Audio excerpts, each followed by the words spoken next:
Hey everybody, Ryan here from Ryan Hockey Channel. Now, I'm going to be going over the St. Louis Blues 2021-2022 season preview. Now, if you have not done so already, hit that subscribe button, hit that like button, hit that notification bell to be notified when I drop a new video. Let me know in the comments what you think, if you agree or disagree. If you don't, that's fine, just be civil in the comments. And also, share the video. Now let's get started with the St. Louis Blues season preview.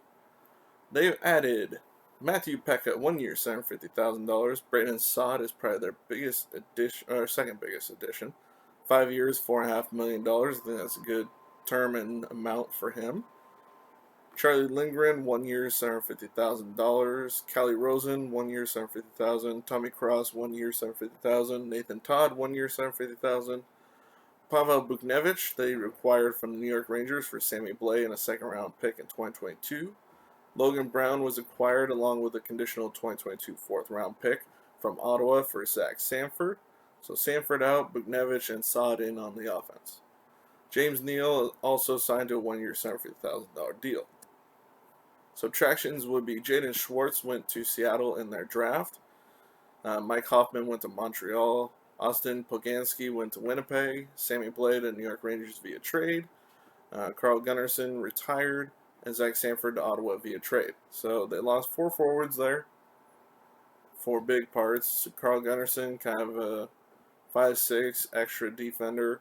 So not a huge loss there. Re-signed Jordan Kyrou, re-signed 2 years, $2.8 million per. Pavel Buchnevich, re-signed for 4 years, $5.8 million per. Nathan Walker, 2 years, $750,000 per. Robert Thomas, 2 years, $2.8 million per. Tyler Bozak, 1 year, $750,000, and Colton Parayko, 8 years, $6.5 million per. That is a steal for what you get from Parayko. Salary cap situation: they're sitting at $80.6 million, so they have about $800,000 in space. So they have space, but they're limited in what they can do. On the forward side, let's see. Tarasenko, I guess, does not want out anymore.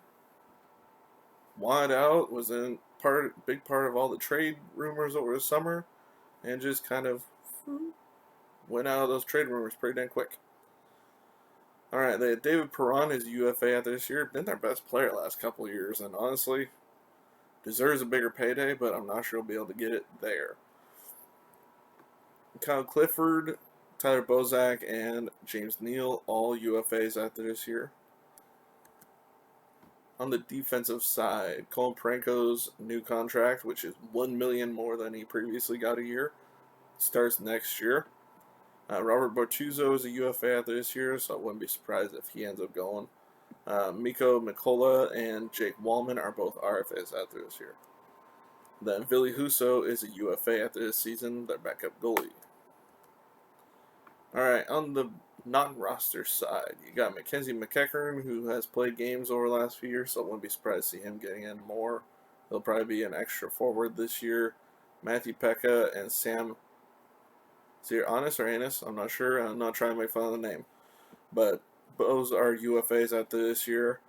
Hugh McGinn, Kim Kostin, Alexei Toropchenko, Logan Brown, Tanner Kaspick, Dakota Joshua, Nolan Stevens, and Nathan Todd are all RFAs.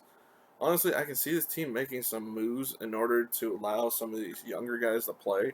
I mean, they have Jake Neighbors, who they can send a junior, same as Zachary Bolduc. I mean, they got, what's his name? Logan Brown they just acquired.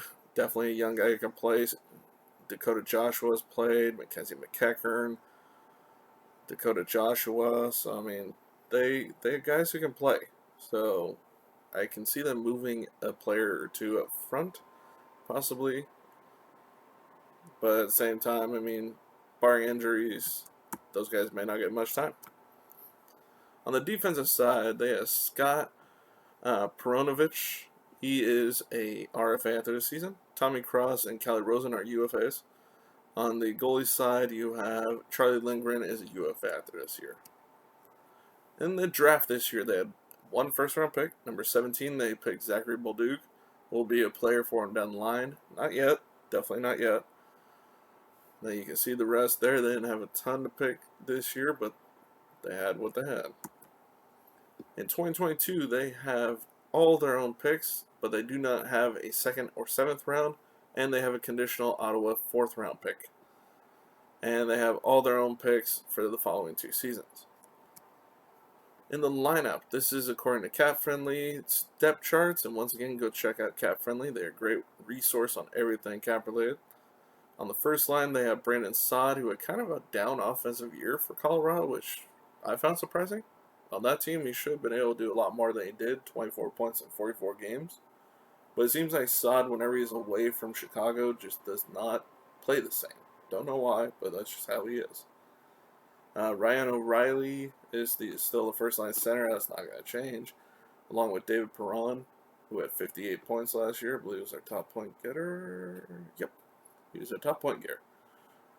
Now, on the second line, you got Jordan Kyrou, Braden Shen, and Pavel Buchnevich. And I think Buchnevich should fit into that line fairly well, honestly. And then on the third line, James Neal, Robert Thomas, Vladimir Tarasenko. I cannot see Tarasenko playing on the third line. I don't see that. On the fourth line, Ivan Barbashev, Tyler Bozak, and they're saying Jake Neighbors. Okay. See a former first-round pick get some games in. I can see that. Torrey Krug, along with Justin Falk, Marcos, are the first D pair. Decent offensively. I mean, they definitely have played better offensively, and maybe with an extra year already in St. Louis, Torrey Krug can change his play. Then on the second pair, you got Scandella and Parenko. Third pair, Mikola and Bortuzzo. Okay. I mean, the defense is not suspect. That's a pretty good defense right there. The forwards are definitely pretty good. Bennington, if he can keep doing what he does, I mean, he could improve a bit, but still decent numbers. Acceptable. Kim Costin probably will get some games in this year, especially if injuries occur. Clifford will fill in here and there. Jake Wallman will probably get some games in on defense if there's injuries. Looks like Oscar Sundqvist is starting the year on the IR. Hopefully he can get back sooner rather than later because he was a big part of that fourth line for him in that Stanley Cup run with Barbashev. And was it Bozak that was there? I don't remember. Anyways, on the minors side, looks like they're sending Mackenzie McEachern down. That's gutsy because he's waiver eligible now. Logan Brown looks like he missed the cut. Same with Dakota Joshua, Nathan Walker, the Australian wonder. Matthew Pekka played some games last year, but not with his team. Steven Santini played 3 games last year, but I think that was that New Jersey he was with? Was it Edmonton? I don't remember. But Peronovich, I will watch out for. He probably will get some games in. That's one of their top prospects. On the D side, let's see, they have Bolduc loaned over right now.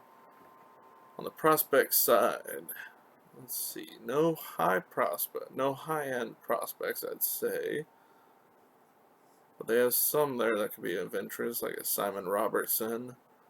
Matthew Kessel's just interesting because of the last name. No idea if he's related to Phil, but still interesting. Alright. Now on to top prospects. We have Scott Peronovich, like I said, no stats for 2021, so I don't know if he was hurt or just didn't play because of COVID. I don't know, but there were no stats I could find for him for last season, and he's a defender. Jake Neighbors, left wing, 33 points in 19 WHL games. Zach Bolduc, left wing center, already 5 points in 3 QMJHL games this season. Simon Robertson, winger, 0 points in 8 SHL games. Not unusual for someone his age. Clint Costin, center wing, right wing, 1.2 NHL games last year, 18 points in 43 KHL games. Then you had Joel Hoffer, a goalie, Nikita Alexandrov, a center, Colton Ellis, a goalie, Dylan Peterson, a center, and Matt Kessel, a defender. So those are top 10 prospects. Doesn't mean they're all going to work out. Just their top 10 right now. They're going to be a middle to top range team because that division is very strong. So it all depends on the start, the finish, and the mid. Which that's everybody, but a lot of people, it all starts with the beginning of the season and how they do. This team, if they have a bad start, they're going to finish middle. They have a good start, they have a chance at that top. But I don't think they'll finish at the top of this division, but I think they'll be in the mix and definitely in the playoffs. Alright, that's what I got for you for the St. Louis Blues. I hope you enjoyed the video. If you did, please hit that subscribe button, hit that like button, hit that notification bell. Let me know what you think in the comments. If you agree or disagree, let me know. And also, share the video. And, oh, what's wrong, baby? You're happy, so good. I know. Here's one of my twins. Hi, Reggie. Say hello. Oh, you're so mad. Okay, I will see you all next video. Bye, everybody.